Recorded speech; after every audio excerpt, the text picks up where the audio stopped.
Kid bakal nolongin Luffy. Masa sih?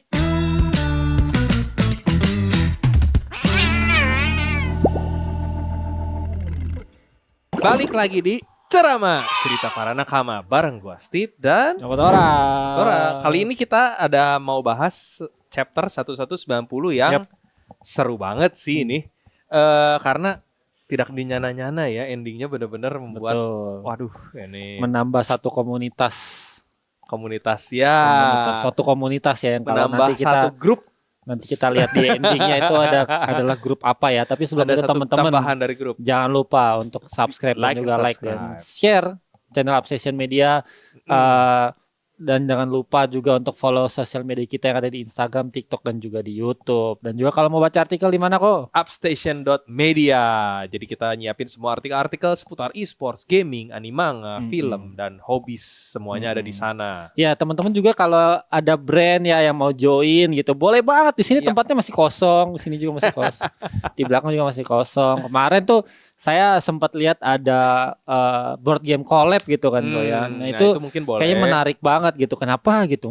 Join gitu kan. Nanti kita bisa bikinin mungkin satu segmen atau satu section untuk mabar sama komunitas gitu kan, boleh banget. Jangan sebenarnya lupa kontak. Udah ada satu sih yang ini, yaitu dari brand teman partner kita yaitu Asus. Asus sudah masuk di ini. Jadi teman-teman buat yang lagi cari laptop atau gadget atau segala sesuatu yang berhubungan sama teknologi nih, jangan ragu-ragu lagi, langsung aja pilih ke Asus. Betul. Gitu, guys. Kemarin kita juga ada bareng TV, ada satu TV, monitor, ada mic juga gitu. Kalau Asus kita masih nunggu barangnya datang aja sih, tapi betul. udah bulan depan kita ada juga kok. Apa tuh? Bulan depan ada. Oh iya, bulan depan nanti pasti adanya. Nanti ditunggu.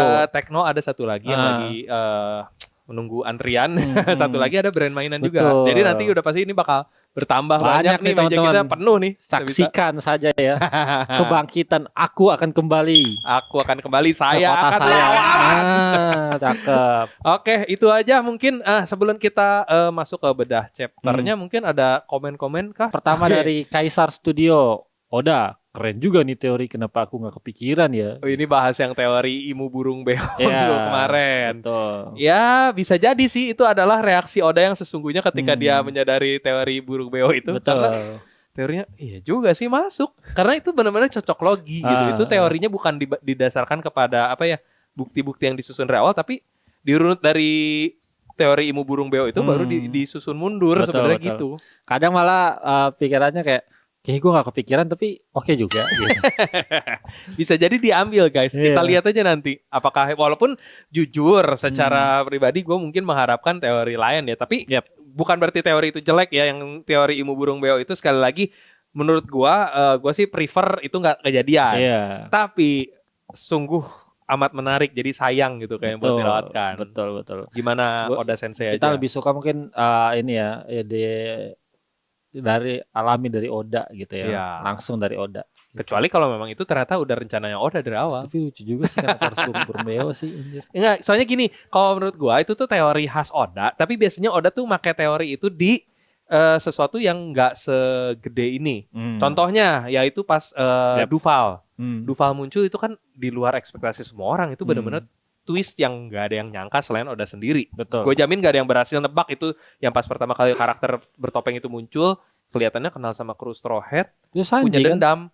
Ya ternyata kan Duval gitu dengan muka Sanji itu benar-benar gak ada yang nyangka, mukanya benar-benar persis Bounty Poster. Itu benar-benar khas stylenya Oda buat ngeprank para pembacanya gitu, ngasih sesuatu yang ternyata jawabannya konyol atau ternyata jawabannya simple gitu. Nah, teori Imu Burung Beo ini menurut gue seperti itu, tapi kan balik lagi yang tadi Duval itu cerita sampingan, bukan cerita utama atau yang gimana lah. Jadi nggak tahu ya. Agak lucu juga kalau Imu ngeprank pakai karakter ini ya, utamanya villain utama main gitu. Villainnya ternyata jadi apa ya, karakter yang konyol, bukan berarti jelek sekali lagi.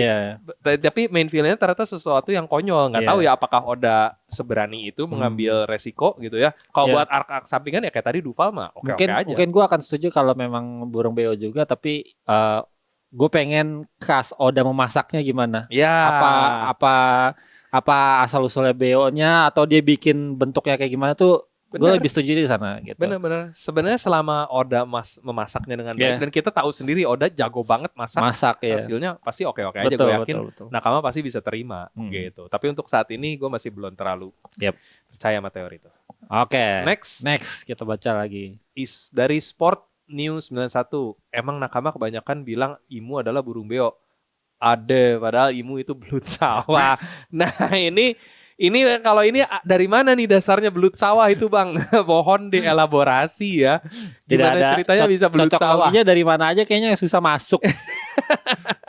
Gak pernah ada dari siluetnya gak mirip. Oh bisa, karena dia diserang tuh suka licin. Suka kemana-mana, lincah gitu ya. Betul. Kayak manusia ikan yang belut, yang waktu itu pernah ada tuh di Grogiring yang long land. Yang setengah manusia ikan, kan badannya licin tuh yang dia bikin Zoro sama Sanji muter-muter di tangannya gitu. Apakah seperti itu?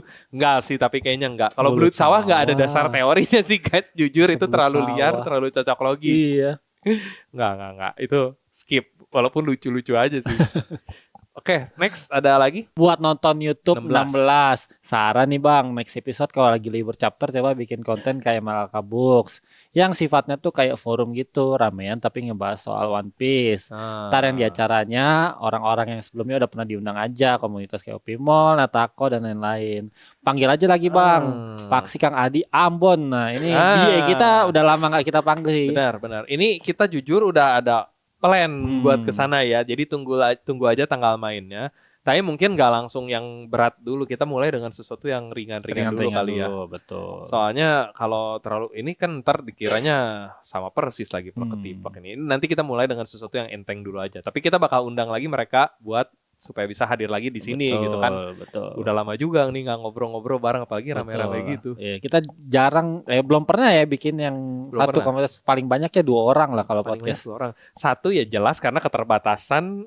Iya. Ini juga device juga ya. Kalian bayangin 6 orang ada di sini teman-teman, gimana? Mungkin nanti ada yang jongkok di sini, ada yang berdiri. Ada lagi jongkok Bang, gue mau ngomong Bang, kan nggak bisa. Nanti kita atur lah. Pokoknya itu memang plan kita juga, semoga bisa terwujud guys gitu. Betul. Dan kita kan device-nya juga nggak sebanyak Malaka gitu kan ya.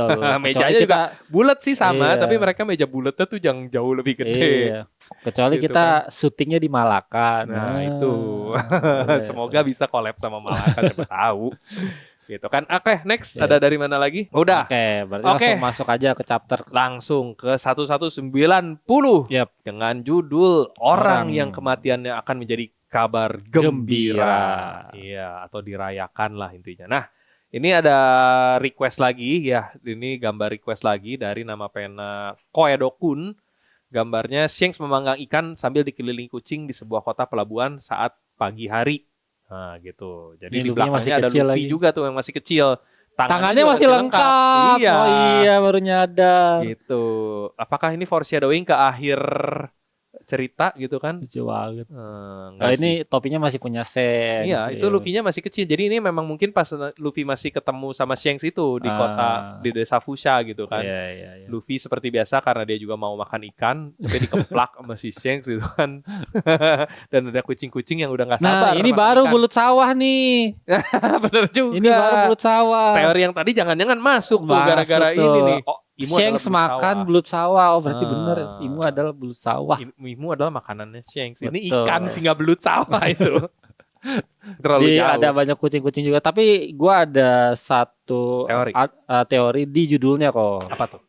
Orang yang kematiannya akan menjadi kabar gembira. Ini seolah-olah ini balik lagi cuma ini aja teman-teman ya. Jadi kayak analogi lain lah gitu kok. Bahwa ini kan One Piece ini ceritanya udah mendekati akhir ya. Iya. Jadi kayak seolah cerita One Piece itu kan kayak raja ya. Iya, raja betul. Yang sekarang tuh anime yang paling gede lah satu dunia gitu.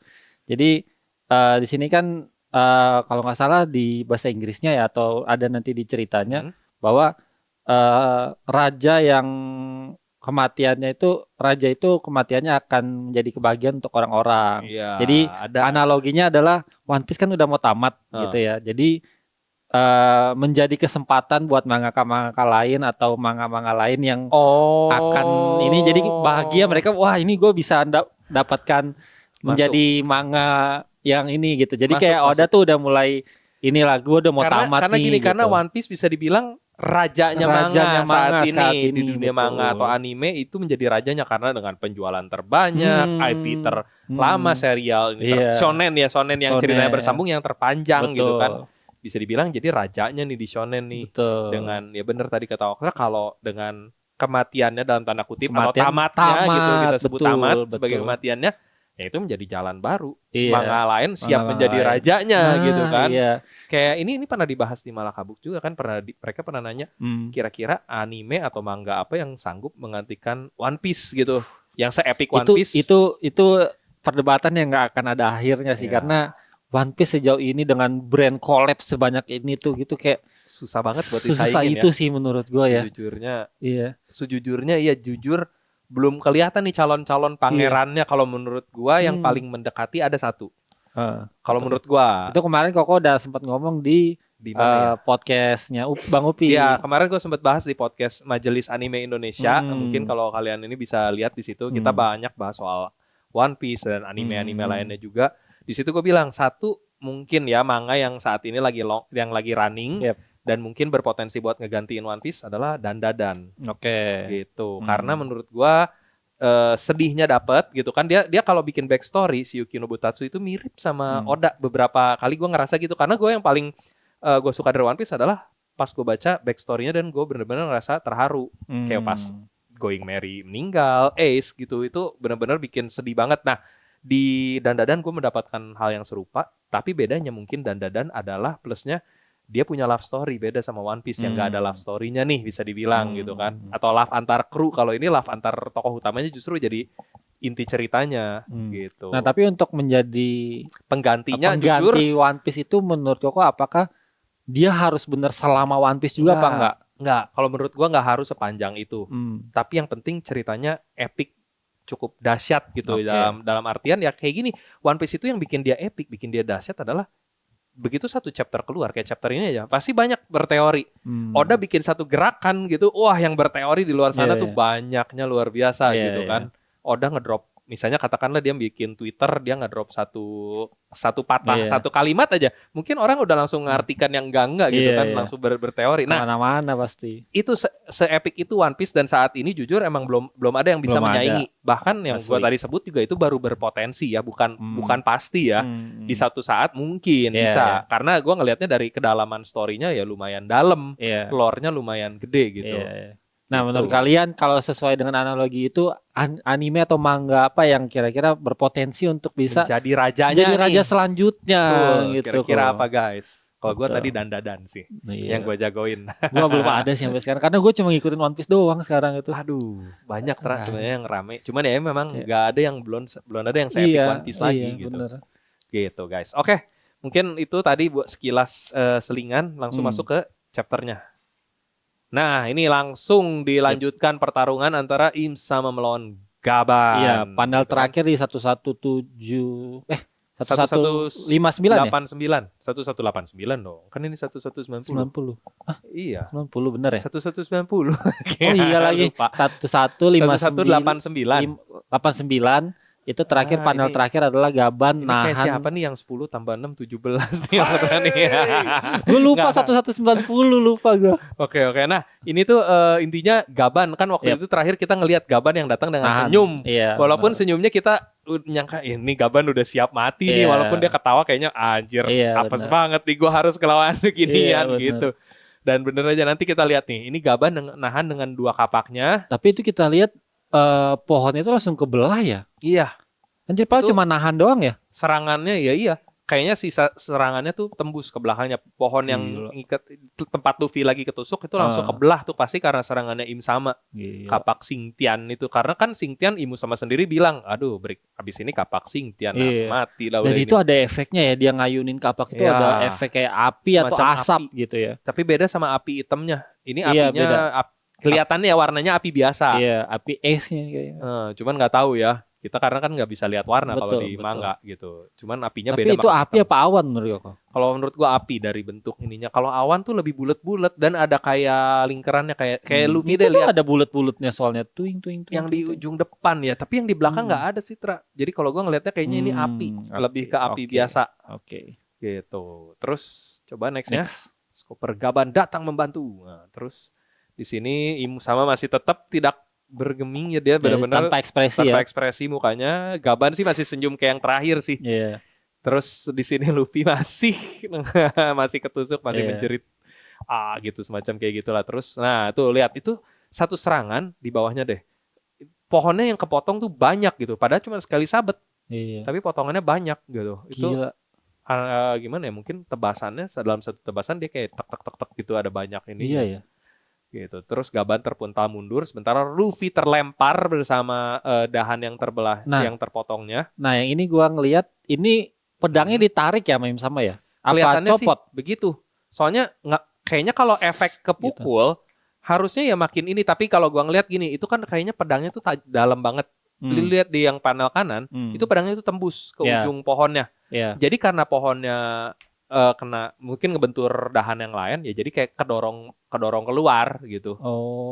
Jadi kayak paku kalau tembus ke bawah kan terus kita iniin bawahnya ya makin nonjol ke atas. Kadang gue paku kalau yang bawahnya tuh bengkok malah.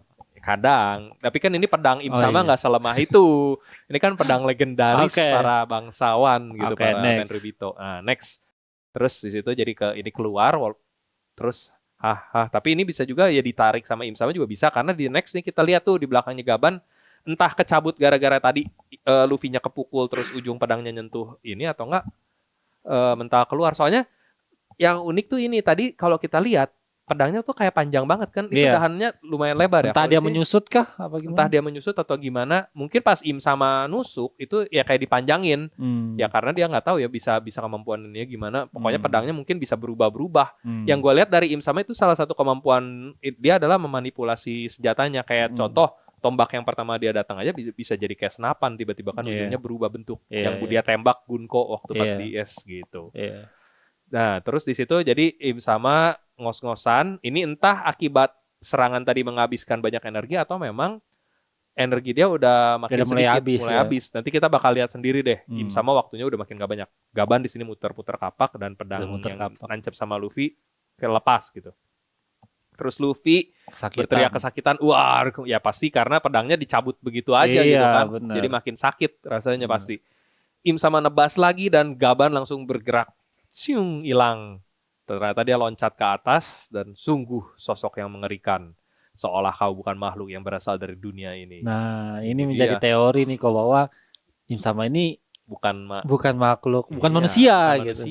Jadi kayak ini seolah-olah kayak foreshadow. Semacam, bukan foreshadowing, tapi ya kayak satu hint dari Oda. Iya, kayak hint gitu ya. Kalau Im sama, soalnya kan ada teori juga yang memang dia tuh alien dari luar angkasa. Iya, betul. Dan di One Piece sendiri kita udah tahu ras-ras makhluk luar angkasa itu memang beneran ada gitu, bukan sesuatu yang ditambahin kayak di manga sebelah. Contohnya tiba-tiba nongol alien, Suzuki gitu kan. Kalau ini emang udah dari awal ada, ketemu sama Enel, ketemu dan lain-lain gitu. Jadi ya semacam hint atau gimana ini mungkin kayak ininya Gaban bahwa saking luar biasanya lu kayak bukan orang dari bisa sini, itu juga bukan orang dari dunia bukan ini sosok gitu. Dari saking kekuatannya gila banget gitu ininya.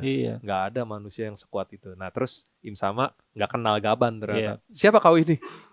Seseorang yang mengetahui perihal dunia ini. Asik. Nah ini tapi ini Im sama kalau dalam bahasa Inggrisnya ada istilah yang dia nyebut nama dia Nusia apa ya? Nusia. Dia nyebut dia kan pakai kalimat-kalimat ini kata ketiga beda. Orang kata ketiga. Semacam itulah gitu. Dia berapa kali di sini nyebut pakai kata ketiga itu kok. Dari awal sama yang tadi itu siapa kau ini itu yang teori burung beo juga sebenarnya kan. Burung beo kan selalu nyebut dirinya dengan nama. Tapi ada juga satu orang yang kayak gini kok. Kok ingat enggak? Kalau nggak salah ada siapa ya yang Hina. Oh iya bener. Hina kayak gini juga Hina kok. Kayak gitu. Hina kecewa. Hina gagal menangkap kalian Hina. Iya. Kayak gitu sih benar-benar. Hina marah. Iya. Iya kan? apakah Hina adalah anaknya Im Sama? Enggak usah ke sana. Soalnya itu gini, jauh. Ini tiba-tiba muncul teori ngasal nih guys ya. Tiba-tiba terbersit sebuah teori. Hina kita tahu sendiri julukannya adalah Black Cage. Oke. Yaitu kurungan hitam. Okay. Sementara yang hitam-hitam kita tahu sendiri Im Sama hitam. Kurohige hitam. Kurohige hitam. Tapi kan hitamnya kegelapan kalau Kurohige. Kalau Mr. One hitam. Kalau Im Sama tapi hitamnya beneran hitam seperti teorinya Bung Tony juga kan dia adalah tinta yang hitam gitu. Boleh. Jadi Im Sama ya mungkin sebetulnya anaknya. ini ngasal kan. Udah nggak ada itu nggak ada dasarnya guys, cuman Nerona Hina. Nah kalau itu nggak tahu, tapi kan kita Hina belum tahu. Soalnya kenapa kita selalu ada menghubungkan ini antara orang tua anak? Soalnya Oda suka begitu kayak kemarin di God Valley tiba-tiba ini anaknya ini ada ini gitu. Jadi kayak nggak salah juga kita tiba-tiba menghubungkan ini ada keturunan darah ini sama ini kayak karena gitu. Kebiasaannya sama. Iya. Gitu kan, ngomongnya hina pakai kata orang ketiga lah. Iya jadi kan. mirip sama. Iya sih. So far seinget gue. Soalnya sejauh ini yang gue ingat cuma Hina doang. Hina sih seinget gue. Ya. Oke, itu tadi sekedar intermezzo guys. Nusia ya. Oda apa sih Im Sama? Tou. Arto. Soalnya dia memang ngomong di atas juga ada deh kalau nggak salah bahasanya. Dia beberapa kali ngomong Tou apa Nusia gitu di awal. Dia tuh emang kalau bahasa ininya gitu. Belum. Dia kalau bahasanya bahasa Inggris kuno gitu jadinya kalau di bahasa Indonesia makanya bahasa Indonesia tuh nggak ada bahasa Indonesia kuno. Jadi nggak bisa yang ngegambarin ini dengan tepat. Kalau bahasa Indonesia kuno kan ada dulu soe, oe apa ada. Enggak, tapi enggak tepat juga karena itu lebih ke ejaan. Ejaan tapi ya, tapi dia penyebutannya sama. Penyebutannya sama, cuman aku gitu, saya paling apalagi nggak ada ininya.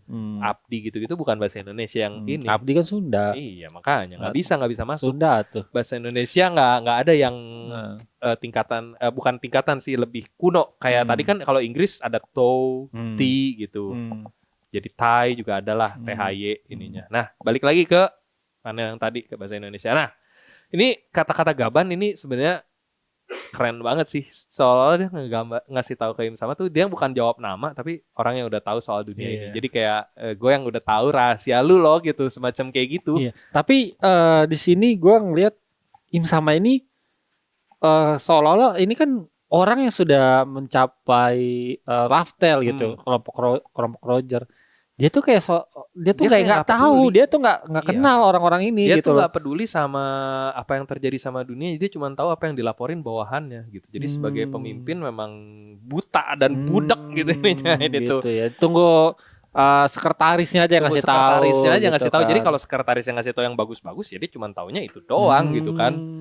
Gitu. Kayak ya gitulah memang gambaran pemimpin yang lalim. Nggak di sini kan, nggak di sini kan. Iya. Gitu. Karena ya itu masa sih orang Gaban ini kan seorang yang penting, maksudnya dia tangan kirinya Raja Bajak Laut loh. Gue kalau misalnya gue sebagai pemimpin dunia dan akhirnya ada orang yang bisa mencapai pulau terakhir. Siapa aja sih orang-orangnya? Nah itu kan gue bisa buat untuk kedepannya gue bisa itu kan mengancam gue kedepannya. Bener, gitu loh. Itu informasi penting gitu.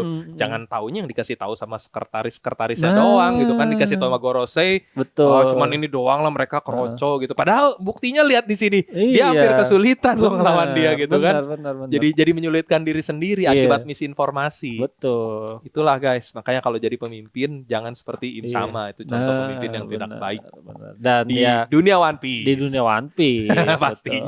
Sama gue sangat ini ya respect sekali sama kepercayaan dirinya Gaban di sini. Dia seorang yang mengetahui perihal dunia ini. Benar. Dan itu gue yakin karena One Piece gitu. One Piece itu benar-benar yang ngasih tahu semuanya tentang misteri dunia ini gitu. Makanya dia langsung pede. Dia udah pede tahu gitu soal dunia ini. Karena dia udah pernah lihat One Piece, dia udah tahu itu apa, jadi dia pede. Gue udah tahu jawabannya gitu. Iya. Walaupun kita masih belum tahu nih makanya apa ini perihal dunia. Cuma dia doang yang tahu sama kru Roger. Sama kru Roger. Iya. Gitu. Oke, next ke bawah tuh. Terus ternyata Gaban bukannya nyerang, cuma menghindar, dia malah turun lagi dan dia jalan ke arah Luffy yang masih teriak kesakitan. Hey, dia marah nih. Berdirilah Luffy si topi jerami. Luffy masih teriak kesakitan. Dudu gitu. Kau membuatku kecewa. Apa kau sama sekali tidak merasa malu meski harus ditolong oleh orang tua yang sedang terluka sepertiku? Hah? Ya dia benar-benar ngeluapin ininya, dia ngasih reality check banget ke Luffy nih. Sosok putih, Yonko, aduh, jangan besar kepala. Sakit tahu, lepaskan aku kakek tua, kata si Luffy. Apa kau mau mati di sini, hah? Siapa yang mau mati? Aduh, lepaskan. Tidak, kau akan mati gitu.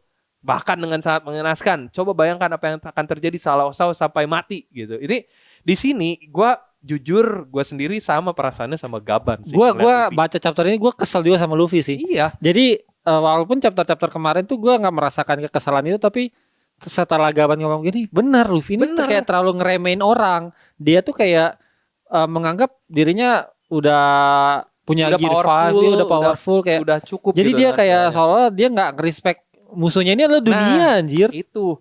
Ingat gak waktu abis beres udah kenyang Luffy, dia bilang apa? Aku tidak akan kalah lagi kalau begini gitu. Jadi dia terlalu over pede. Sementara begitu keluar buktinya dia nggak sempat mukul Im sama-sama. Maksudnya dia cuma mukul pas serangan diam-diam dari baliknya Loki. Tapi abis itu dia pas berantem 1 lawan 1 sama Im sama, bahkan dia nggak bisa ngasih damage mendaratkan satu pukulan gitu.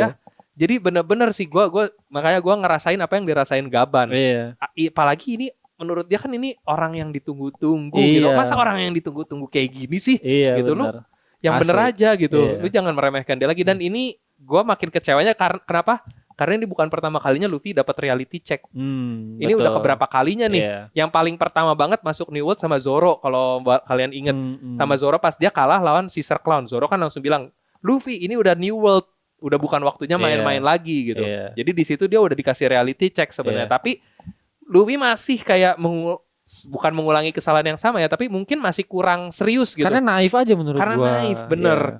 Makanya di sini Gaban kesel. Kita sebagai pembaca pasti lebih kesel lagi. Juga, iya. Karena kita tahu Luffy lu udah pernah dimarahin gini loh. Kok lu gitu lagi sih gitu. Iya. Zoro tuh kayaknya gak cuma sekali. Pernah yang waktu itu walaupun gak secara gak ini kayak pas di Hazard. Waktu dia marahin Luffy gara-gara mau manggil lagi Usopp. Itu kan Zoro yang maksudnya salah satu yang tapi itu jauh udah yang pas di ini Luffy ya. Gitu. Pas di apa namanya Water Seven. Iya. Gitu. Tapi kalau itu mungkin nggak terlalu berhubungan sama maksudnya keseriusan dalam bertarung. Kalau itu kan lebih ke sikapnya Luffy aja yang dipertanyakan Zoro. Nah kalau soal kelakuan atau keseriusan dalam bertarung kan pasti Pak Hazard yang gue paling ingat gitu. Ini udah bukan waktunya main-main, lu udah di New World. Apalagi sekarang harusnya dia udah jadi Yonko, harusnya lebih serius lagi lah dalam berantem gitu. Makanya kalau Gaban aja yang baru ketemu Luffy kan di sini di Elbaf. Jadi dia baru pertama kali. Dia nggak tahu Luffy udah pernah dia malahin Zoro sebelumnya. Kita kan udah tahu, makanya kita lebih kesel lagi. Kalau gue sih jujur kesel Luffy di sini. Lu udah dikasih tahu men, masa masih gini sih?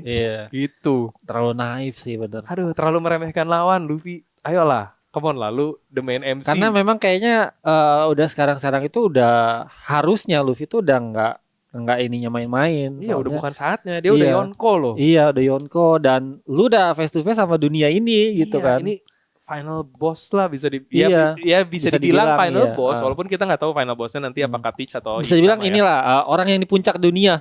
Orang yang lagi ada di puncak dunia. Kekuatannya sekarang ini ada di puncak tier atas di tier S di dunia gitu. Nah, balik lagi kita lanjutin dikit lagi nih. Kita habis nyeramain Luffy juga.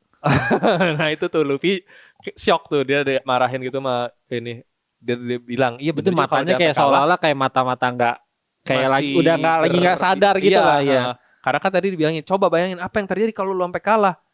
Dia kan udah pernah ngilangan teman-teman, aku tidak akan bisa melindungi negara teman-temanku gitu. Dia mungkin di sini mungkin keinget kata-kata Jinbei itu juga sebenarnya reality check tuh buat Luffy kan. Yang kayak ya kalau harus lebih kuat gitu intinya, kalau nggak lu nggak bisa ngeinihin teman-teman lu gitu kan. Walaupun ya Jinbei lebih ke buat nyadarin dia kalau dia masih belum kehilangan semuanya gitu. Tapi di sini pasti dia keinget lagi tuh. Tapi lagi-lagi berarti Luffy ini untuk dia power up dia tuh harus benar-benar kayak di Wano aja, dia harus sampai sekarat gitu, sampai yang gue lihat nggak ada kemauan dari dalam hati dia yang benar-benar gue pengen jadi kuat gitu. Jadi tuh benar-benar ada trigger kena mental aja sih menurut gue. Sampai ini aja diserang sama maksudnya mental lu tuh harus benar-benar ini sama Gaban gitu loh. Ya. Di satu sisi mungkin ya gambaran ya kalau Luffy itu masih manusiawi juga lah gitu mungkin ya dari gambaran Oda, karena ya sekali lagi manusia emang butuh selalu diingatkan seperti ini di satu sisi gitu. Kalau enggak dia nggak bakal bisa maju. Makanya kita butuh kadang-kadang motivator ada benarnya juga. Mario Teguh bukan? Iya, betul. Gitu. Jadi kadang-kadang emang butuh dengar motivasi-motivasi gitu namanya manusia tuh. Yang kayak Luffy ini. Oke, coba balik lagi. Nah, aku tidak akan bisa melindungi negara teman-temanku. Benar. Lalu apa yang akan terjadi pada awak yang datang kemari bersamamu? Dia kasih ingetin kru-nya lagi dia.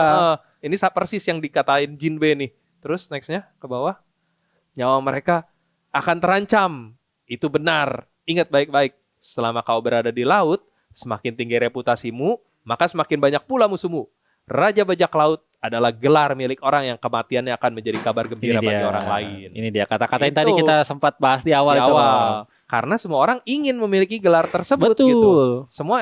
Semua pengen jadi nomor 1 sih. Betul. Memang ya namanya orang ini semua orang bakal selalu berusaha jadi nomor 1, baik yang manga atau apapun yang terjadi di dunia nyata ataupun di dunia One Piece sendiri. Banyak yang mengincar posisi tersebut. Makanya jadi begitu orang yang nomor 1-nya mati, udah pasti orang-orang banyak yang senang. Entah orang itu yang nurunin lu atau enggak, lu turun sama orang lain ya, apapun itu saat lu berada di atas, banyak yang ngincer. Iya, saat kejatuhan lu itu orang pengen gitu, orang seneng gitu orang kan. Bakal seneng saat lu jatuh. Iya, gitu. karena orang punya tujuan yang sama kayak lu juga gitu loh. Contohnya paling ini juga pas Shirohige deh. Pas Shirohige meninggal, kan nggak semuanya sedih. Ada justru yang seneng pas Shirohige meninggal. Gue bisa ngambil wilayah kekuasaannya Shirohige dan lain-lain gitu. Bahkan bagi aja awalnya kan ke Marineford sebenarnya mau mengambil kepala Shirohige bilangnya. Makanya anak buahnya pada ikut semua kan gitu. Wih, kapten kita. Kapten gua nih yang mau bakal memanggal kepala Shirohige. Kepala Yonko. Dan dia mau memperlakukan Yonko lainnya Shanks seperti itu gitu yang dipegang-pegang kerahnya. Padahal karena emang dia temenan aja sama Shanks. Iya. Oke, balik lagi next. Tuh. Kalau kau kira gelar Raja Bajak Laut bisa diraih dengan cara damai dan penuh keriangan, sebaiknya kau pulang saja ke kampung halamanmu. Sialan si Luffy. Kau sama sekali tidak layak untuk mendapatkannya.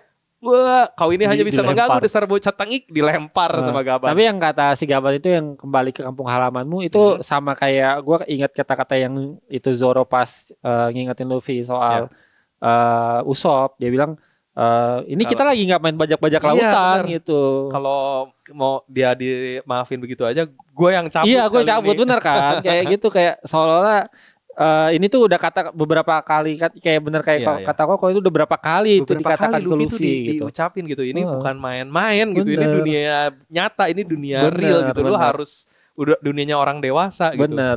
Jadi stop bermain-main Luffy. Kayaknya entah kenapa Luffy ini pengen ada satu mimpi yang dia capai, tapi dia pengen dapetin itu dengan happy dia dia kebebasan dia apa segala macam. Tapi sebenarnya nggak se-happy itu untuk kesana gitu. Nggak sesimpel itu, dunia tidak selebar daun kelor. Benar, ternyata mimpinya itu mimpinya Luffy ini terlalu besar untuk dia bisa untuk happy doang gitu. Benar. Terlalu seserius itu gitu.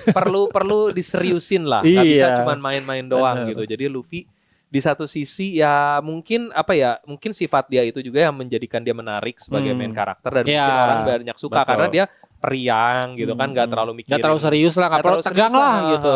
Semuanya dibawa santai gitu kan. Kalau Luffy kan nggak mikirin yang susah-susah. Mungkin ada saatnya lu santai, ada saatnya lu harus benar-benar serius gitu. Bener, nggak bisa semuanya dihadapin dengan santai. Ini jadi pelajaran buat pembaca juga mungkin. Karena kan kayak contoh ini deh yang pas di Fishman Island, Luffy pasti kasih tahu info penting sama Jinbe. Dia nggak ngedengerin sampai Jinbe aja. Ini informasi penting loh buat didengar. Cuman krunya semua udah hafal, udah dia nggak bakal denger. Kasih tahu ke kita aja, nanti kita yang biar kita yang catet gitu. Kayak Nico Robin, Sanji, Nami yang lain-lain bilang gitu. Jadi emang sifatnya Luffy yang terlalu nganggap enteng semuanya mungkin cuman berlaku sampai batas tertentu.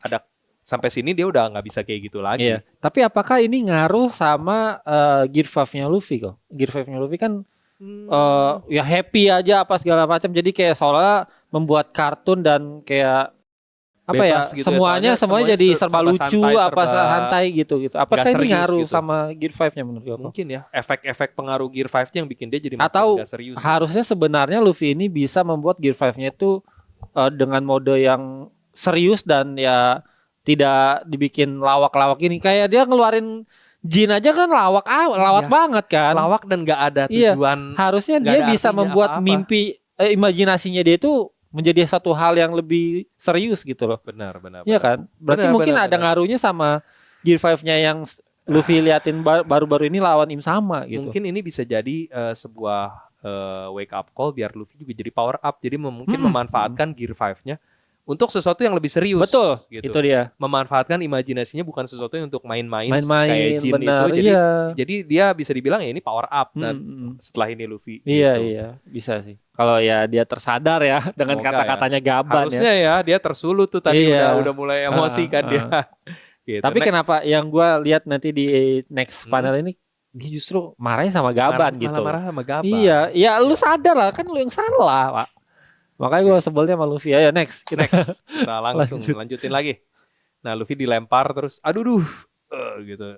Im Sama sih diem aja. Iya Im Sama tapi di sini dia ini ya cukup respect dengan melihat dia masih memberi waktu lah. Dibiarin ya Gaban. Dibiarin bener. Kalau enggak kalau ini kan ya udah gue hajar aja segala macam. Ini justru kesempatannya dia dong harusnya. Dibiarin aja. Mungkin dia pengen denger juga sih ini karena mungkin ya di satu sisi dia ngarepin Joy Boy muncul lagi juga. Iya. Ada harapannya itu gitu. Jadi dia pengen juga sih Luffy. Apakah dia juga mendukung kebangkitan Joy Boy gitu kan? Aku ada satu teori tapi nanti gue inin di akhir. Boleh. Terus Luffy marah nih, dasar kakek tua sialan. Awas saja nanti beraninya kau berkata seperti itu. Malah marahnya ke Gaban. Iya makanya. Marah ke diri sendiri. Marah sendiri lah. Sadar muhasabah diri antum. Iya. Terus next. Shung tuh terus Gaban ngeluarin jurusnya Kamakiri Bupo Toroba. Ini dia ada jurusnya justru mirip ya? Ini ya, ada keluar kayak bayangan mantis di belakangnya. Susanoo itu Pak. Mirip. Jurus kapak belalang sembah bunga plum. Ini gue pengen ini sedikit sih ini soal Gaban sama Raleigh sama hubungannya sama Zoro Mas Sanji. Gaban tuh kalau kita lihat jurusnya justru malah mirip Zoro gak sih? Jadi ada aura di belakangnya gitu. Yang selama ini kalau pakai senjata multiple senjata kan Zoro. Terus tiap dia ngeluarin jurus itu ada binatang atau elemen yang ininya dia keluar di belakang. Kayak Zoro misalnya jurus yang banteng atau badak gitu kan ada. Jadi ada gambar banyak yang naga Tatsumaki ada naganya di belakang. Asura gitu-gitu juga ada. Nah justru malah miripnya sama si Gaban ya. Padahal kan Gaban harusnya orang kan Rayleigh sama Zoro, Gaban harusnya sama Sanji kan gitu. Entah kenapa justru malah jadi miripnya bersilangan. Gitu. Nah, di situ ada beberapa teori sebenarnya antara memang seperti itu gitu bersilangan atau itu adalah gambaran Zoro sama Sanji nanti di masa depan di mana mereka udah saling respect sama each other. Gitu. Kan kalau sekarang kan Zoro masih ya ada respectnya sama Sanji tapi belum terlalu ini. Cuman maksudnya nanti di masa depan setelah Zoro semakin respect emang mungkin ada sifat-sifat Sanji yang masuk ke dia dan sebaliknya sifat-sifat Zoro yang masuk ke Sanji. Gitu dan itu gambarannya adalah ya Rayleigh sama si Gaban gitu. Dia saat mereka udah tua walaupun mereka masih rival juga gitu kan karena Gaban masih gak terima di bawahnya Rayleigh. Dia masih tetap nomor 2. Dia tetap masih mengakui diri nomor 2. Iya gitu. Tapi jadinya ada sesuatu yang bersilangan gitu. Jadi saling ini. Mungkin nanti Zoro suatu saat sama Sanji seperti itu. Gitu. Oke, next terus ini jurusnya Torobai. Terus di sini di komentari mengisah, kau tidak benar-benar serius kan? Terus dibalas lagi, kau sendiri serius ingin membunuhnya kan? Tentu saja kata Im Sama. Luffy di sini masih terkapar. Terus di sini langsung diinin sama Gaban dikasih. Apa dia benar-benar semirip itu dengan Joy Boy? Nah, langsung Im Sama. Nah ini langsung Im Sama di situ dia sebenarnya kaget tapi nggak menunjukkan kekagetannya gitu. Dia cuma nanya siapa kau sebenarnya? Apa kau tahu soal diriku? Terus diambil dia ngeluarin jurus barunya nih pedang barunya Honebami Toshiro. Nah itu tuh di sini dikasih tahu dia nama pedang legendaris milik Hideyoshi Toyotomi. Yang artinya memang kalau nggak salah pembelah tulang ya. Hone itu kan tulang. Dan emang di pedang aslinya yang punya Hideyoshi Toyotomi, si Toyotomi itu selalu membanggakan pedang ini memang bisa membelah tulang gitu, bisa memotong tulang dengan mudah gitu. Ya. Di grup Opimo bilang ini kemungkinan potensinya adalah pedangnya si leluhurnya Venus Juro. Gitu. Iya ada yang bilang gitu. Jadi yang pedangnya Nusjuro itu bukan dari line-nya Kitetsu tapi ya Honebami ini katanya.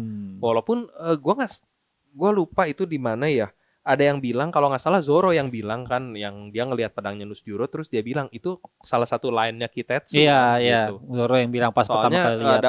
Ada aura-aura terkutuknya tuh sama si Sandai Kitetsu gitu. Jadi menurut gue bisa aja kemungkinan besar gue masih tetap lebih percaya itu Shodai Kitetsu. Mungkin Honebami ini ya ada pedang lain karena kita tahu sendiri di sebelumnya juga ada Muramasa. Itu salah satu katana lagi tuh pasti bentuknya gitu. Benar, Dan itu Muramasa sama Honebami ini nggak mungkin dong punya keluarga yang sama. Pasti itu dua keluarga yang berbeda. Jadi bisa aja ada lebih gitu. Jadi mungkin bisa adalah Kitetsu lain atau Honebami atau ini. Soalnya kalau dari dunia nyata Kitetsu kan itu didasarkan oleh pedang-pedang buatan Muramasa yang dianggap pedang terkutuk di Jepang itu kan pedangnya Muramasa. Dibuat sama Sengo Muramasa, tapi ternyata Oda memunculkan sendiri nama Muramasa ini gitu di episode di chapter-chapter sebelumnya. Honebami ini yang bikin itu beda.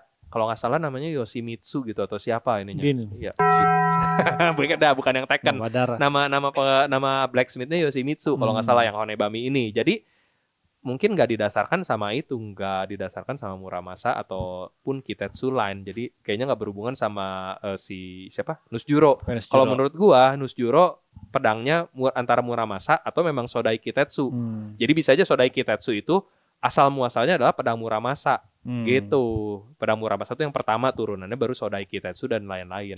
Mungkin sekali lagi karena kalau di dunia nyatanya memang Muramasa seperti itu guys. Gitu. Honebami Toshiro dia ngeluarin pedang barunya langsung disabetin ke arah Gaban. Apa saja sebenarnya kau ketahui? Ini kapak singtiannya tapi belum dihilangin ya, masih dipegang sama dia tuh. Tapi itu yang di atas tuh kayaknya yang kedua kalinya dia ngomong tou lagi dia beberapa kali tuh. Dia di sini emang dia bahasanya selalu pakai bahasa ancient, bahasa kuno terus gitu. Dan gua tetap Oda tuh masih tetap konsisten dengan fontnya Im sama ya.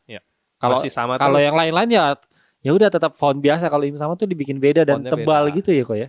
Makanya gue menantikan nih nanti suaranya. Apakah suaranya apakah seperti burung unggas? Teori Im sama ada burung beo lagi ya gitu ya. Ya nanti kita lihat deh pokoknya. Next bawah. Unik ya pedangnya ada bunganya. Iya bener ada ininya. Terus apinya juga beda sedikit omennya kayak cacing gitu. Aku tahu soal kata-kata Joy Boy.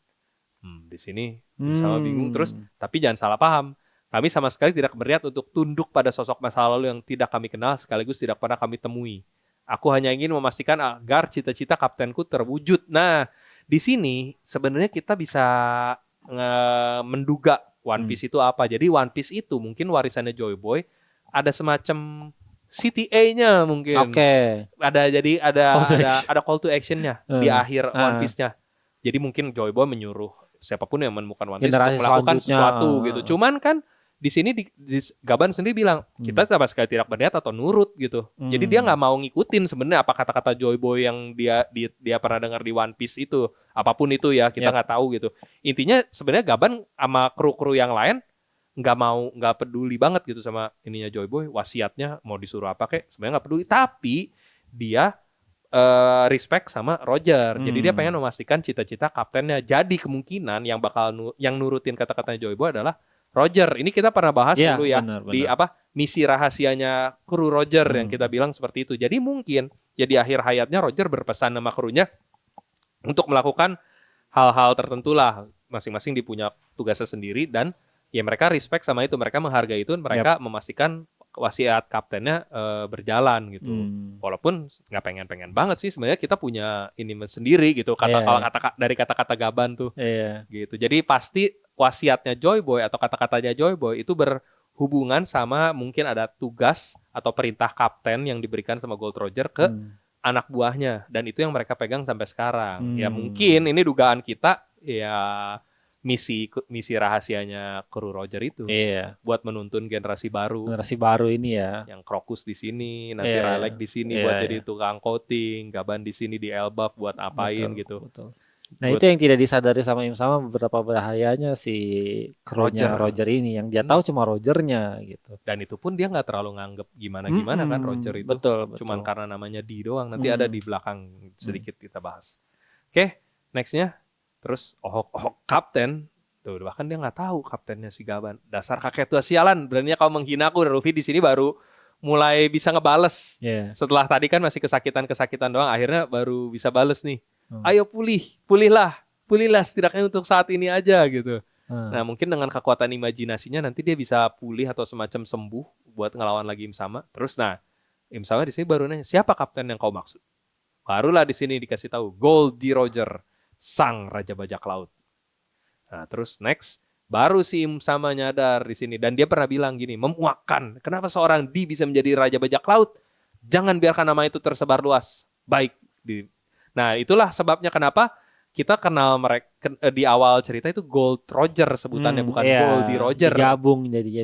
Berarti itu ternyata ulah dari para Gorosei yang menghapus nama D dari Goldie Roger gitu, digabungin. Gua agak ini deh bingung ya. Apakah Oda memang dari awal merencanakan Goldie Roger ini punya nama D? Karena memang dia sudah kayak memplotting krunya dia ini gold, silver, copper gitu kan. Bener. Apakah memang dari awal Oda memang merencanakan ada D-nya atau dari awal sebenarnya gold, silver, copper aja gitu karena kebetulan ada dia dipisahin atau gimana tapi gitu. Kalau menurut gua ini bisa jadi masuk dalam rencana awal Oda. Soalnya kalau nggak salah reveal tentang nama Gold Roger yang sebenarnya ada Goldie Roger itu cukup awal. Gue lupa di chapter berapa. Coba mungkin kalian yang di komen mungkin bisa tolong bantu. Tapi seinget gue itu tuh cukup awal. Kalau nggak salah ada marinir atau siapa yang ngomong kalau nama sebenarnya dari Gold Roger adalah Goldie Roger gitu. Jadi dia punya D di awal. Cuman gue lupa ini di chapter berapa awalnya. Tapi cukup awal lah. Pokoknya ini sebelum time skip. Sebelum time skip dan di arc awal.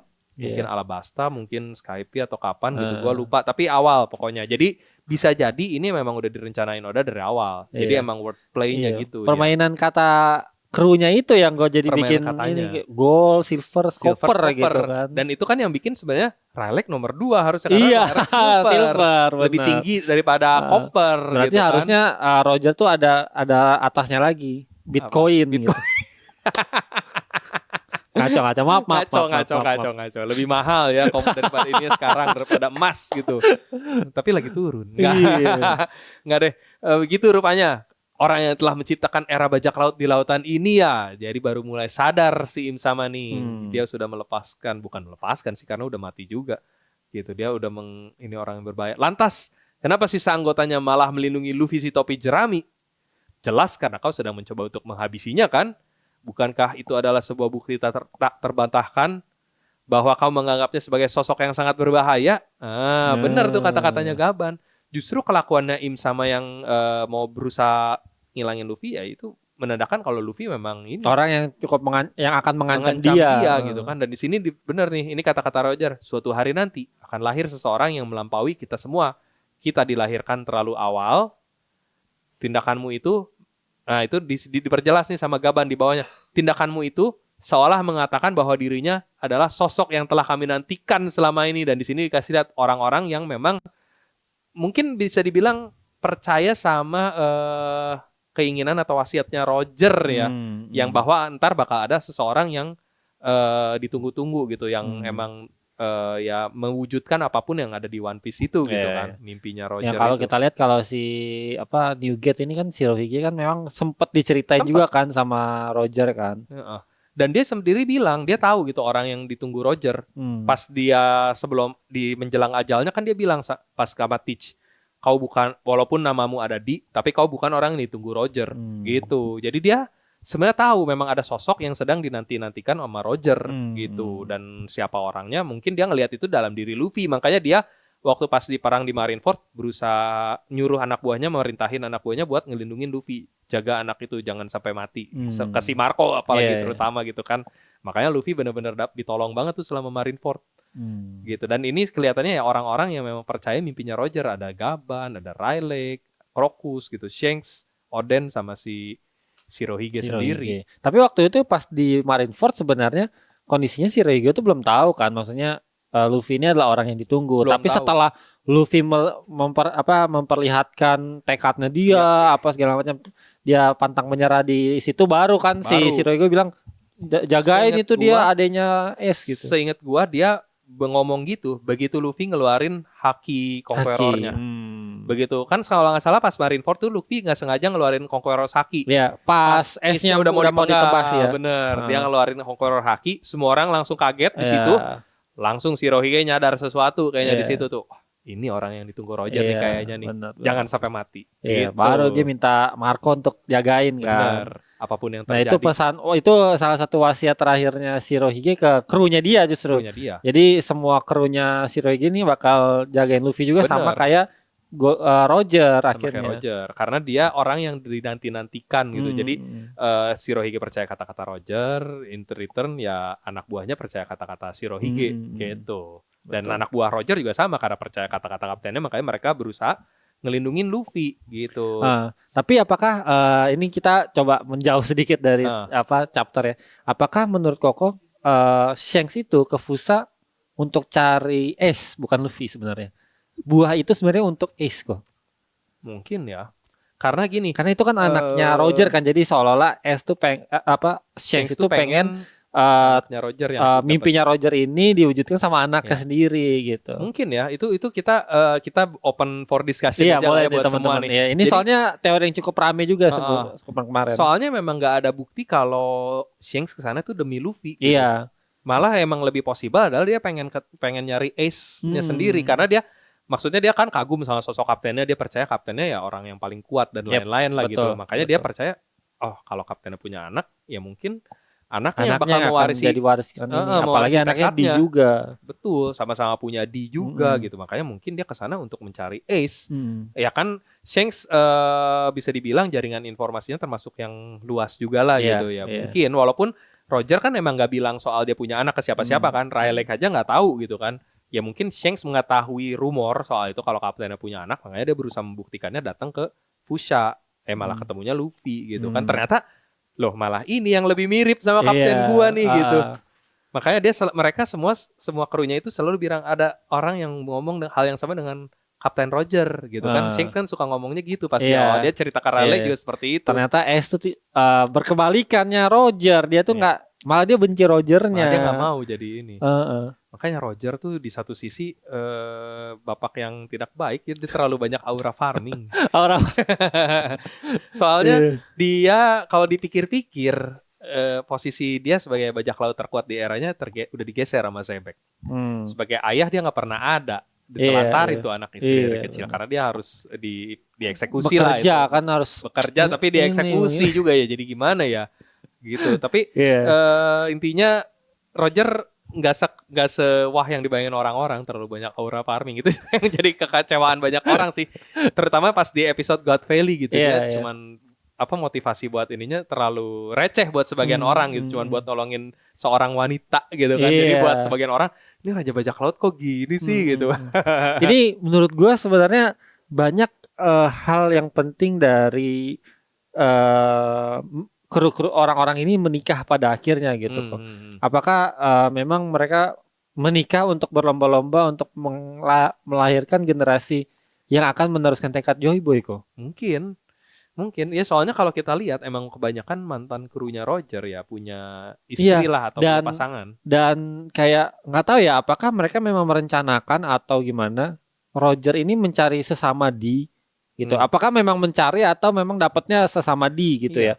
Terus Rayleigh dapat Ratu Kuja. Benar. Terus Gaban dapatnya rakyat Elbaf yang mana ras terkuat gitu kan. Apakah untuk memang mereka mencari bibit unggul? Benar, mereka apakah memang benar-benar berlomba-lomba untuk menghasilkan penerusnya si Joy Boy? Tapi gitu. Ya itu mungkin make sense.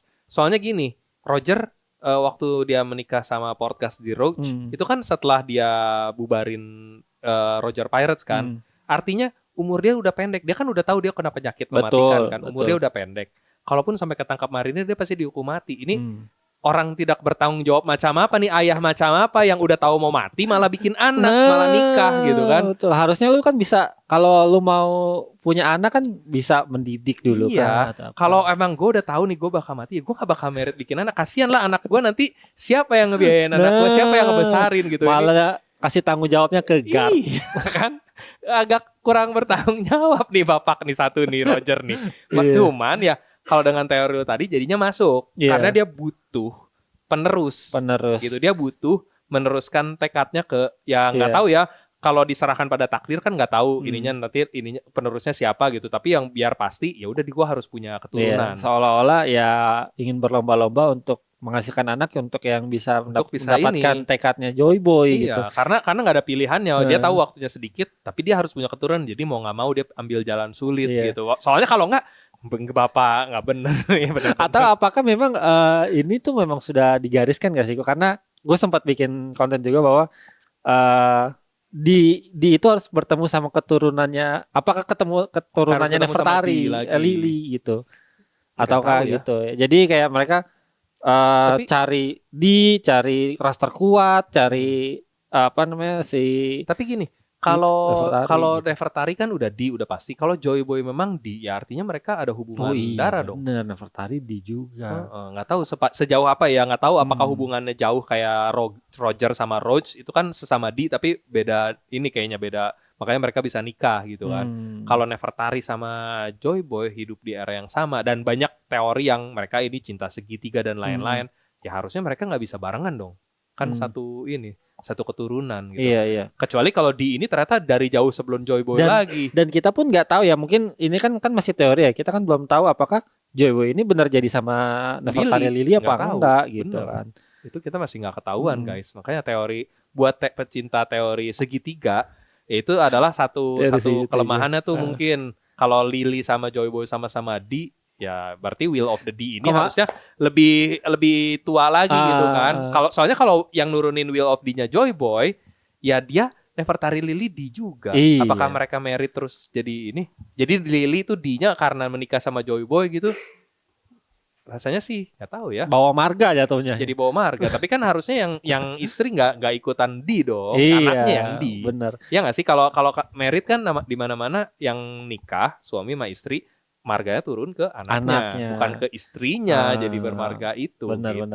Kemarin tuh yang bikin gue yang gue sempet cerita Koko juga kan karena pernah ada teorinya Amazon Lily ini punya Lily kan.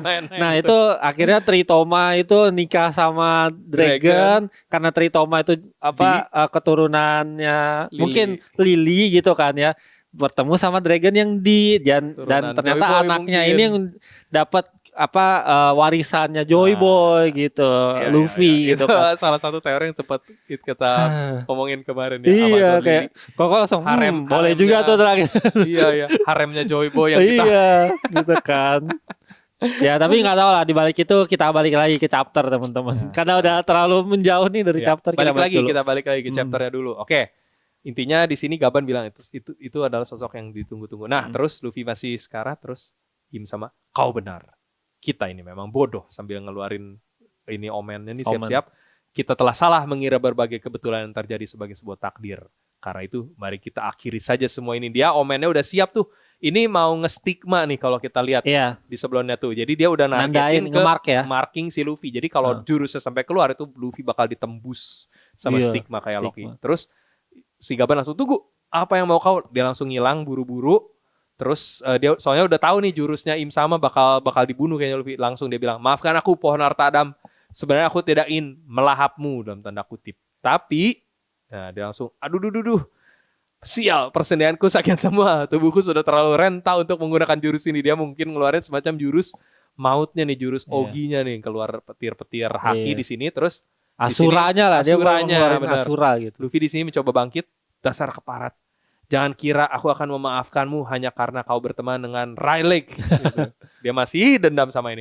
Nah ini lu kan bener, dia mau ngomong stick, baru ngomong stick, langsung keluar jurusnya si Gaban.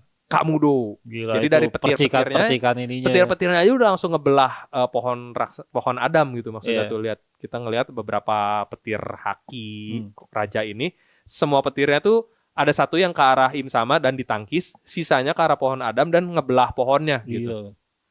Kamudo itu pedang suci milik Mikazuchi, dewa petir dalam kepercayaan Shinto gitu. Terus nextnya Zeusnya di Jepang. Nah di sini kita lihat pohon Adamnya udah kepotong. Pohon ini. Iya, ini pembalakan liar oleh Gaban. Tapi apa boleh buat, dia udah minta maaf. Seenggaknya dia udah minta maaf. Maaf saya melakukan pembalakan liar. Oke, terus di sini kita ngelihat nih Ini Im Sama nahan cukup effort ya, mukanya cukup ini serius ya, gitu, cukup ini nahan gitu. Baru Kamudonya doang, baru auranya. Terus next ke bawah lagi, sekalipun sudah tua, kekuatan anggota Raja Bajak Laut memang tak bisa diremehkan. Dia langsung nganggap serius ini serang Gaban. Nah itu belum beres, Gaban masih ada serangan lanjutan, tapi dia udah cukup ngos-ngosan. Rupanya kau sebegitu ingin mempercayainya ya. Nah di sini tuh Imu ada muntah darah, keluar darah dari mulutnya. Ini kita nggak tahu apakah serangan Gaban yang barusan yang sedahsyat itu bikin dia muntah darah atau memang sudah waktunya. Iya. Tapi dari kepalanya juga tuh kok. Iya, dari ininya emang berdarah-darah. Tadi serangan Imu cukup ini sih sebenarnya ditangkis nggak kena dia. Cuman ya itu antara serangan Gaban yang terlalu dahsyat atau imunya yang udah makin melemah. Iya. Gitu. Terus next kita dikasih double panel yang ini gokil banget sih jurusnya Gaban nih, Yachi Takeru. Terus Imu menangkis dengan Honebami. Yachi Takeru tuh ada artinya di bawahnya nih, 8.000 prajurit kalau nggak salah. Rombongan 8.000 pejuang. Jadi ini kayaknya serangannya sedemikian dahsyat gitu, ada 8.000 gitu serangan mungkin gitu. Yeah. Soalnya kelihatan kena ke semua. Ini sama nyerang juga apa dia nge-defense pakai jurusnya dia sendiri Honebami, pelumat tulang gitu. Dia ngeluarin pedang Honebaminya buat nangkis serangan si Gaban ini. Gitu. Tapi itu kita ngeliat tuh, itu Gaban tuh kalau luka tuh di sebelah kirinya dia ada ini yang naikin ke atas sedikit. Ada lele-lelenya yang sama itu. Iya, itu lelenya yang tadi keluar pas dia keluarin Honebami. Apa di sini udah putusnya kok? Kayaknya itu. Jadi karena Gaban kan nyerang terus Im Sama nyerang balik istilahnya gitu. Ya, satu serangan doang dan kena ke bagian kirinya Gaban. Dan kita lihat sendiri nextnya nih, ini yang terjadi pada Gaban harusnya next. Di sini Im Sama tuh masih abis nyerang, dia nahan sisa serangannya Gaban tuh. Terus Gaban masih bilang tuh, walaupun itu tangannya udah kelihatan tuh, bukankah kau juga sama saja? Nah di sini Im Sama, ini darahnya yang tadi makin bercucuran, kita lihat. Next. Terus Niflheim, ini pohon yang tadi dipotong sama Gaban nih, mulai jatuh ke bawah. Pembalakan liar ini, pohonnya segede-gede gini. Terus next.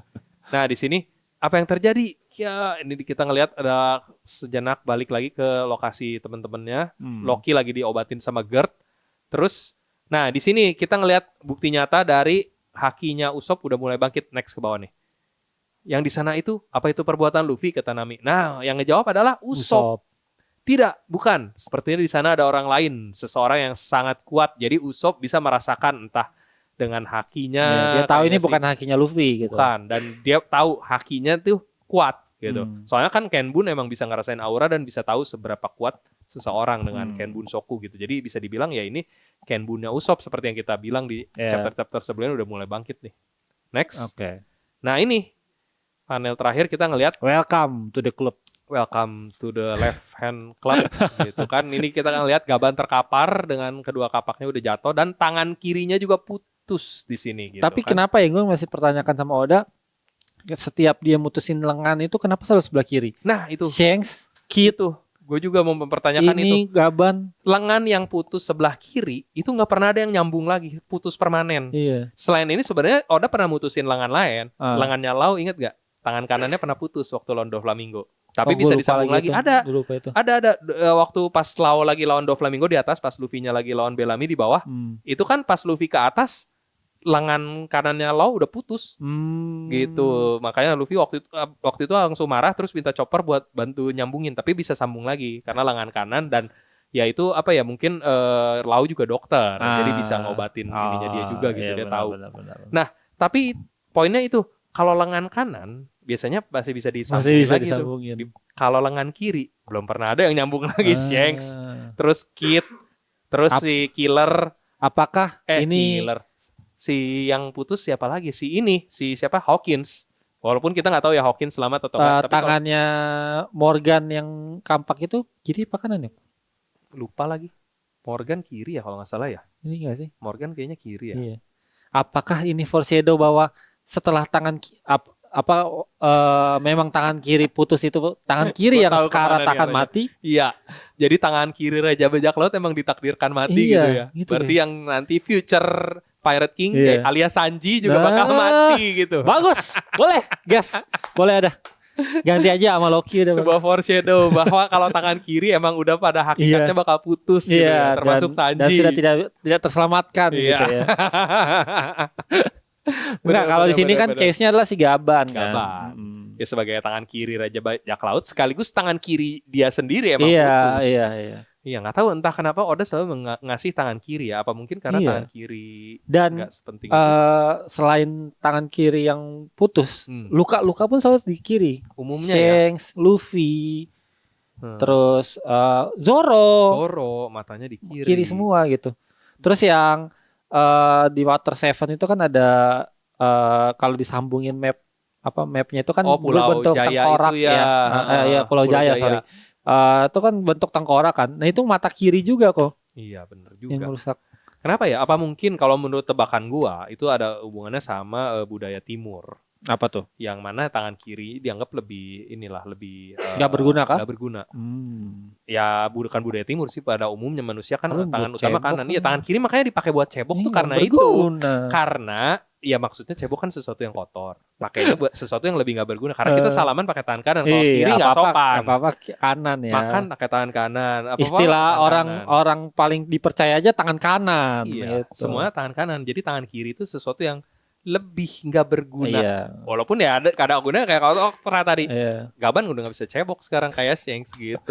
Dia kalau Shanks kan, kalau Shanks cebok masih bisa dibantuin sama tangan kan si ini kan Ben Beckman. Masa Ben Beckman? Gaban sama siapa? Sama Ripley dong. Oh iya benar, anaknya Ripley juga ada. Tapi Ripley gimana caranya pakai jari? Tapi kan nama anaknya Kolon lagi. Iya lagi. Kolon kan usus ini ya. Nama usus ya. Apakah itu foreshadow dari Oda? Nama anaknya Gaban dikasih nama Kolon karena dia yang akan nyebokin Gaban.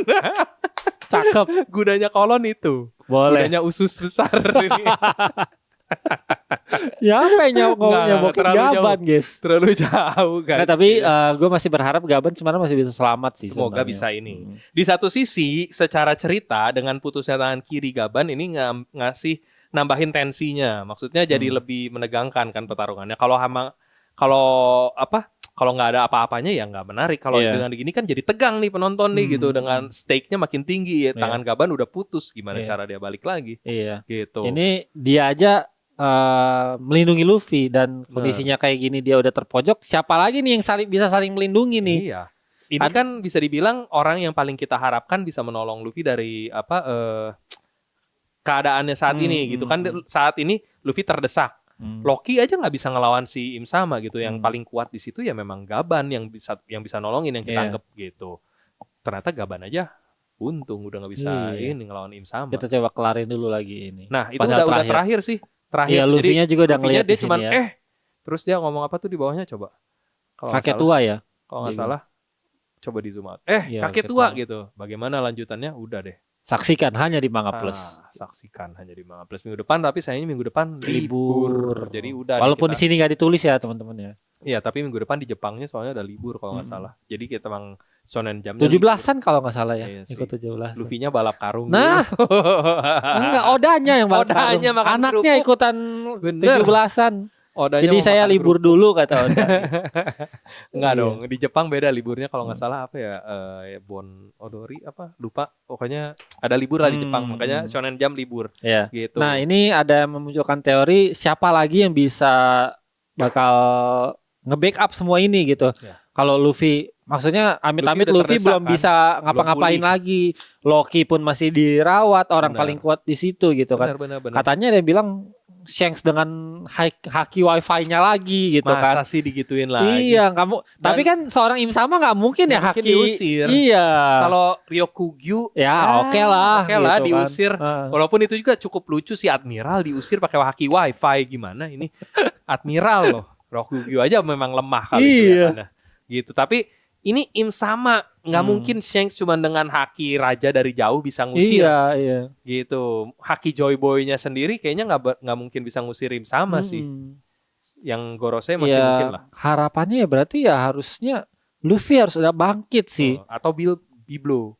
Nah, Chopper kan terakhir maksud gua dengan Luffy-nya harusnya udah bangkit dan juga dilengkapi dengan informasi dari Chopper melalui Biblo gitu loh. Jadi siapa lagi? Ya harus Luffy. Harus Luffy. Iya. Harus dia yang ngusir Im Sama. Di-trigger sama putusnya tangannya Gaban ataupun nanti Gaban amit-amit mati, baru di-trigger Luffy-nya ke-trigger, bangkit dan dapat informasi dari Biblo juga gitu. Karena kalau ngarepin Loki Siapa udah luka lagi? parah. Gak ada lagi. Loki belum butuh waktu lah buat sampai dia pulih gitu. Udah ya paling harus Luffy. Ya kalau kita mau aneh-anehan ya Kid, karena Kid paling deket sama Abis Elbaf. dia Iya. Kid lagi dirawat sih Iya. di pinggiran Siapa Elbaf. lagi? Nggak ada lagi.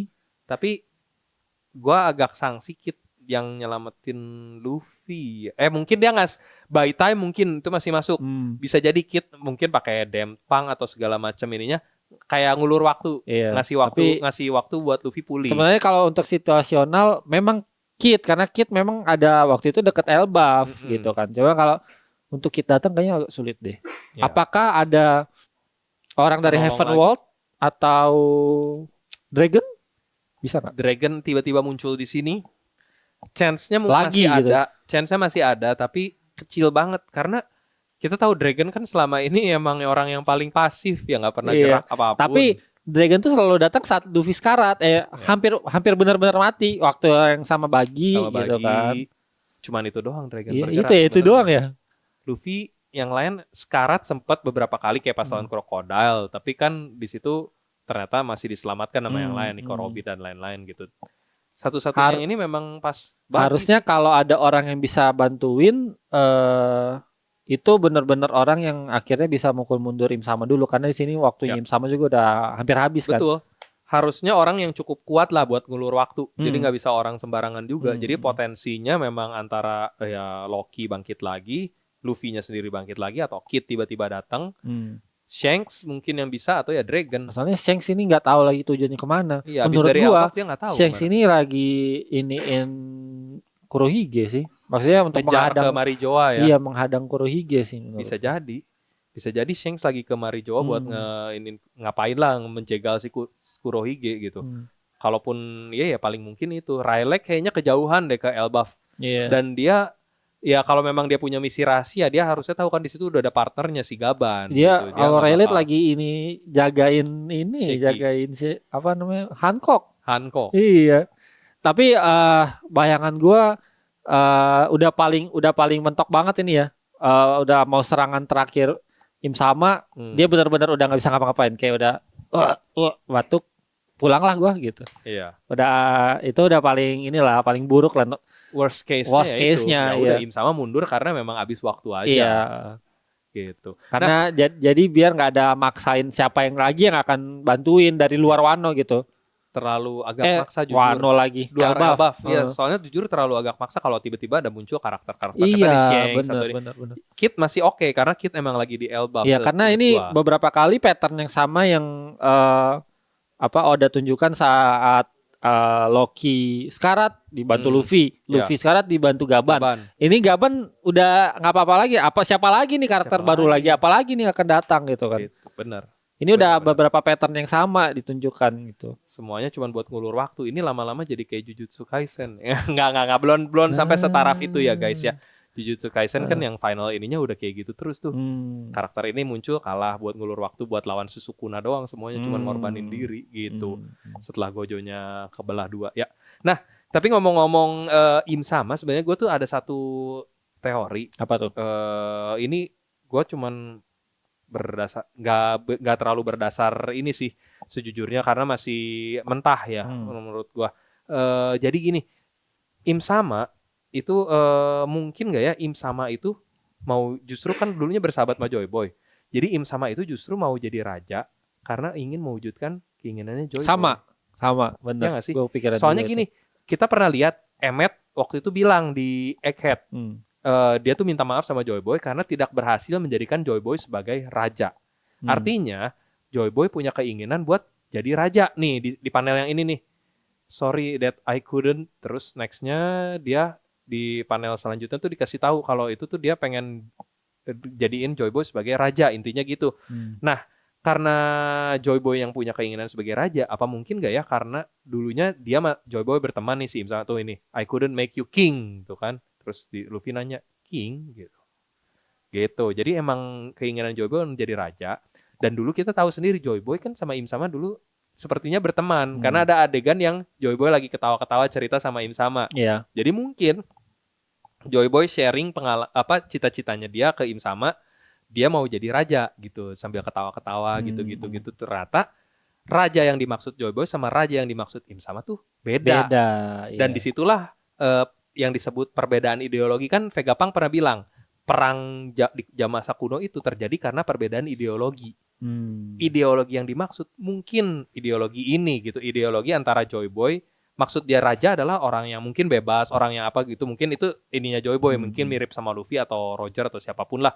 Sementara Im Sama menganggap raja itu adalah orang yang harus mendominasi, orang yang harus diktator gitu, orang yang harus bisa apalah semena-mena lah. Intinya gambaran Imu sebagai seorang penguasa itu berbanding terbalik sama Joy Boy, dan itulah yang menjadi dasar perbedaan ideologi yang dimaksud Vegapunk. Ini sama juga dengan perbedaan ideologi antara Luffy dan juga Teach berarti. Bener. Raja yang dimaksud Luffy kan orang yang sangat bebas di lautan. Kalau Teach kan raja dunia, dia pengen jadi raja dunia gitu. Bener, bisa jadi seperti itu. Jadi mungkin karena Joy Boy sama Luffy mungkin semacam antitesis kayak Luffy sama Teach.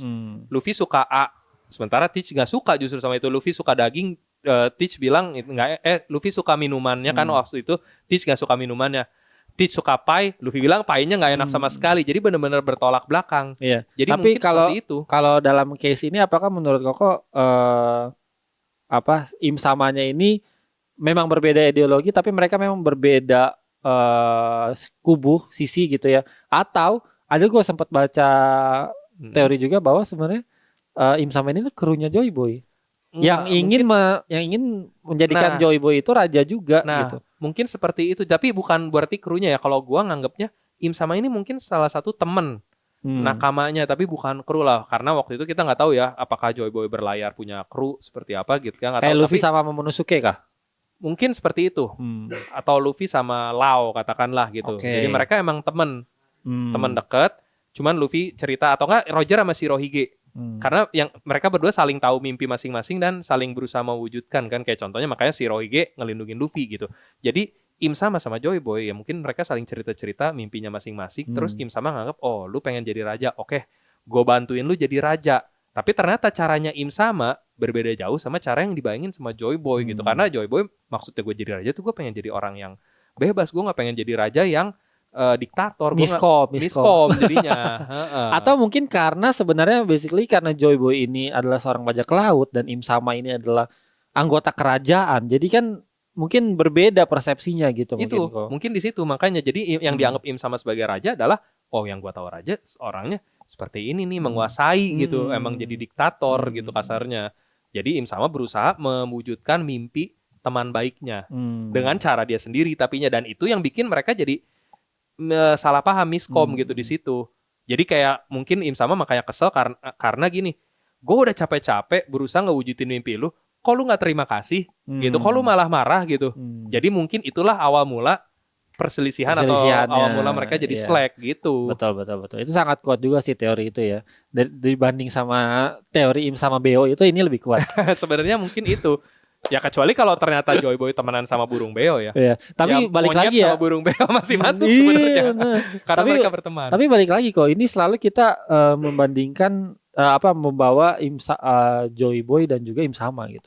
Kita selalu lupa sama Devi kok. Keberadaan Devi. Nah, itu dia. Itu dia. Ini Devi pas itu siapa? Karena sosok ketiga ini sebenarnya cukup penting juga sebenarnya. Karena waktu saat Sebek ngomong ke Im Sama, lu takut itu sama Joy Boy apa sama Devi? Karena seolah-olah perkataan itu mereka berdua ini setara gitu kok. Jujur ini kalau masukin Devi ke sini ini emang agak membingungkan karena kita tahu Joy Boy itu pirate pertama, bajak laut pertama itu Joy Boy yang disebut Vegapunk. Jadi Davy Jones itu siapa? Gitu. Kalau di secara timeline, kalau misalnya dari berdasarkan kata-kata yang udah Davy Jones ini kesannya seolah-olah bisa lebih tua dari mereka gitu. Kalaupun seangkatan, mungkin posisinya semacam senior. Apalagi teori Imu sama burung beo. Davy Jones adalah bajak lautnya, Im sama burung beo-nya, Joy Boy monyetnya gitu kan. Maksudnya mereka berdua piaraannya berarti di bawahnya Davy Jones. Jadi Davy Jones harusnya jadi kayak bajak laut atau ini utamanya. Tapi kan bajak laut pertama udah dikasih tahu Joy Boy, bukan Davy Jones. Jadi Davy Jones bukan bajak laut. Apakah Davy Jones raja sebelumnya sebelum Im Sama? Mungkin kalau gue menduga Davy Jones ya adalah ini sebelumnya, penguasa lautan sebelumnya. Gitu. Karena itu sebabnya disebut Davy Jones Locker. Atau kalau bisa juga yang kayak Koko bilang itu mereka berdua adalah peliharaannya Davy Jones. Apakah sebenarnya Davy Jones ini adalah raja, dan balik lagi ke teori tadi bahwa perbedaan ideologi, bahwa raja yang dimaksud sama Im Sama apa, Joy Boy apa, tapi mereka tuh sebenarnya sama-sama pengen jadi seperti Davy Jones. Mungkin ya, mungkin begitu. Jadi mungkin Davy Jones adalah raja dari Ancient Kingdom. Mungkin ini teori baru lagi ya. Teori baru lagi nih guys. Nah, jadi, apakah udah pernah keluar kita nggak tahu, cuma pokoknya ini kita pengen melontarkan teori ini. Jadi intinya Davy Jones adalah raja dari Ancient Kingdom mungkin. Dan Im Sama Joy Boy adalah ya warga dari kerajaan itu. Cuman mereka ngelihat ya ini mungkin bisa kita gantikan lah. Maksudnya ini raja yang ini tuh mungkin agak semena-mena gitu. Mungkin dipajakin orang-orangnya gitu. Pidatonya kan selalu pidatonya ngaco gitu kan, ngasih makan mulu tapi makannya beracun, gimana ya. Jadi intinya dia diprotes sama warganya, dan Joy Boy punya rencana buat jadi raja selanjutnya. Dia mau nyalek. Iya, mereka berdua ini mau nyalek, teman-teman. Gitu. Kata-kata ininya gampangnya gitu, mau nyalek gitu. Gampangnya gitu. Joy Boy mau nyalek, Im Sama tertarik. Oh, boleh tuh kalau lo mau nyalek, gua dukung. Tapi Im Sama malah mendukungnya dengan cara yang salah. Dia bikin parpolnya yang salah. Salah paham. Ya. Im Sama bikin parpolnya dengan cara misalnya bagi-bagi kado sembako ininya ke orang-orang, serangan fajar. Pokoknya bukannya dengan ide gagasan yang bagus kayak Joy Boy ini, dia punya ide dari gagasan gitu. Dia pengennya memenangkan hati rakyat kalau dengan cara yang benar. Kalau Im Sama memenangkan hati rakyat dengan disogok, dikasih duit gitu-gitu. Nah, disitulah perbedaan ideologi itu bermula. Jadi Joy Boy nggak setuju. Gue pengen jadi raja tapi nggak gini caranya, bos, gitu. Jadi mereka bisa jalan tuh, mulai pecah parpol. Dan Im Sama nggak suka, di situ dia merasa dikhianatin. Dia ngumpulin teman-temannya 20 kerajaan, 20 ngajak-ngajak, kalau nggak suka ngajak-ngajak, aneh. Gitu. Jadi mungkin gini, jadinya karena Im Sama udah kepalang basah, dia mau mencoba menggulingkan si Ancient Kingdom yang dipimpin Davy Jones dengan cara yang ngumpulin aliansi. Sementara Joy Boy dia nggak setuju, kan dia pengen jadi raja tapi nggak setuju gitu caranya, makanya dia berusaha melindungi si Ancient Kingdom ini. Makanya itu mungkin bisa menjelaskan kenapa Joy Boy ada di pihak Ancient Kingdom gitu, bukan di pihak Im Sama, karena dia pengen melindungi Ancient Kingdom. Ya, sama ini juga menjadi salah satu clue juga terhadap judul chapter ini kok. Ya kan, raja yang ini, yang orang yang ini matiannya akan menjadi kebahagiaan untuk orang lain. Iya.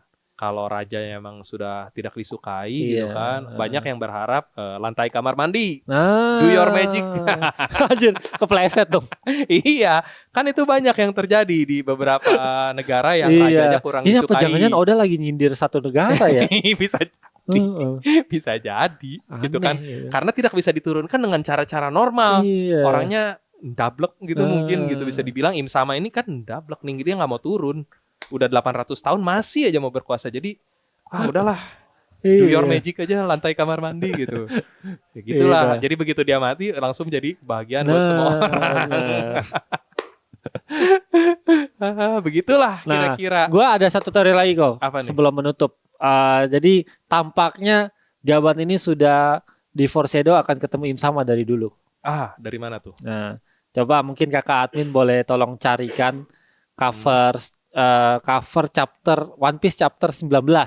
Cover chapter 19 One Piece chapter 19 gitu.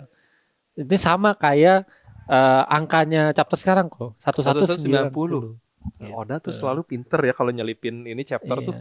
Biasanya angkanya pas. Betul. Entah gimana caranya. Masih cari nanti kita. Itu yang gue suka dari Oda, kayak biasanya dia chapter pelepasan mereka masuk Grand Line chapter 100. Jadi seolah-olah memang udah dipasin gitu jumlah chapternya. Nah ini sebenarnya ini memang gue dapat dari Google juga kebanyakan bahasa Jepangnya ya. Tapi ini sebenarnya buah iblis kok. Ini buah iblis. Judul chapter ini buah iblis. Buah iblis. Nah, terus di dalam chapter ini mungkin kalau nanti teman-teman di rumah boleh baca lagi ya di Manga Plus. Itu kan di aplikasi teman-teman bisa baca sekali ya. Chapter 19 ini judulnya Buah Iblis. Di dalam chapter itu ada panel si Bagi ketemu, ini kan lagi Bagi ketemu sama Luffy nih. Pertama Nah, kalinya dia kekuatan buah flashback iblis. saat di situ ada Gaban juga. Nah, Gaban tuh lagi begini. Nah, di tangan sininya itu ada darah kok. Oh gitu. Jadi seolah-olah tuh kayak foreshadow bahwa ini tuh Coba tangannya bisa Gaban dibuka akan putus. nggak? Bisa dibuka nggak Tapi di Manga Plus? di chapter 19 ini kok tangannya Gaban yang ditandain itu tangan sebelah kanan. Oh. Gitu. Jadi sebenarnya nggak sepenuhnya foreshadow Nggak sebenarnya sepenuhnya foreshadow gitu. ini ya. Tapi ya itu di sini ada Gaban dan di judul chapter 19 ini adalah buah iblis, di mana buah iblis itu adalah kekuatannya Im Sama kan. Gitu. Iya, iya, Itu ada itulah teori-teori Gabannya sana mana gitu. Oh. Ada kan yang Gaban lagi begini? Iya, Gitu. ada. Ada nih yang pas intinya pas lagi Coba nyerang tunjukin. ini. Coba bisa di ini enggak? Ini panelnya. Atau ke sini.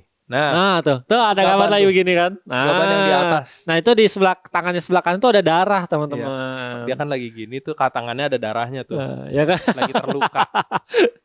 Apakah itu foreshadow tangannya akan tapi tangannya beda kan. Ya, ternyata tangan kiri yang buntung bukan kanan. Kecuali kalau abis ini tangan kanannya ikut buntung juga abis ini. Tapi kasihan banget udah nggak bisa megang kapak dua-duanya. Dia masih berusaha gitu kan ngangkat pakai tangan kanan. Buntung juga. Iya, karena persendiannya udah enggak. Iya. Gitu. Itu dia teori dari saya chapter 19 untuk chapter 1190. Pas banget lagi ya. Iya kan? 19 sama 1190. Iya, chapter 19 itu judulnya buah iblis. Entah apakah Oda sudah merencanakannya seperti biasa. Kita tidak akan tahu. Oke, kayaknya mungkin sampai situ dulu aja buat bedah chapter kali ini. Yep. Kita tadi udah nemu banyak teori-teori menarik nih. Nah, siapa tahu juga Nakama punya teori-teori lainnya, feel free. Tulis aja di kolom komentar, teman-teman. Kita bisa discuss nanti. Betul. Tuh. Oke.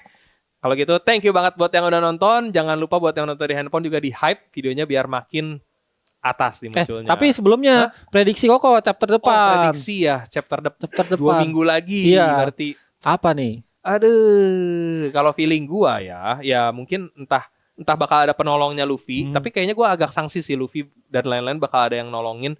Tapi bangkit nggak menurut Koko akan bangkit nggak Luffy setelah Luffy melihat? bakal bangkit harusnya ya. Luffy bakal bangkit karena kan tadi dia udah berusaha pulih. Mungkin imajinasinya bakal bekerja dan dia pulih untuk sesaat. Jadi mungkin abis ini dia yang bakal turun langsung lawan Im Sama. Bangkit tapi lagi di tengah-tengah ya mungkin nanti bakal ada kita bakal ngelihat juga Chopper untuk apa dia ke Biblo bakal dikasih tahu mungkin di chapter selanjutnya. Atau Zoro Sanji gimana? Itu Zoro Sanji. Cuman feeling gua, entah kenapa gue punya feeling Zoro Sanji nggak bakal menang lawan mereka di sini karena mereka bakal mundur Killingham sama si Somersnya nih.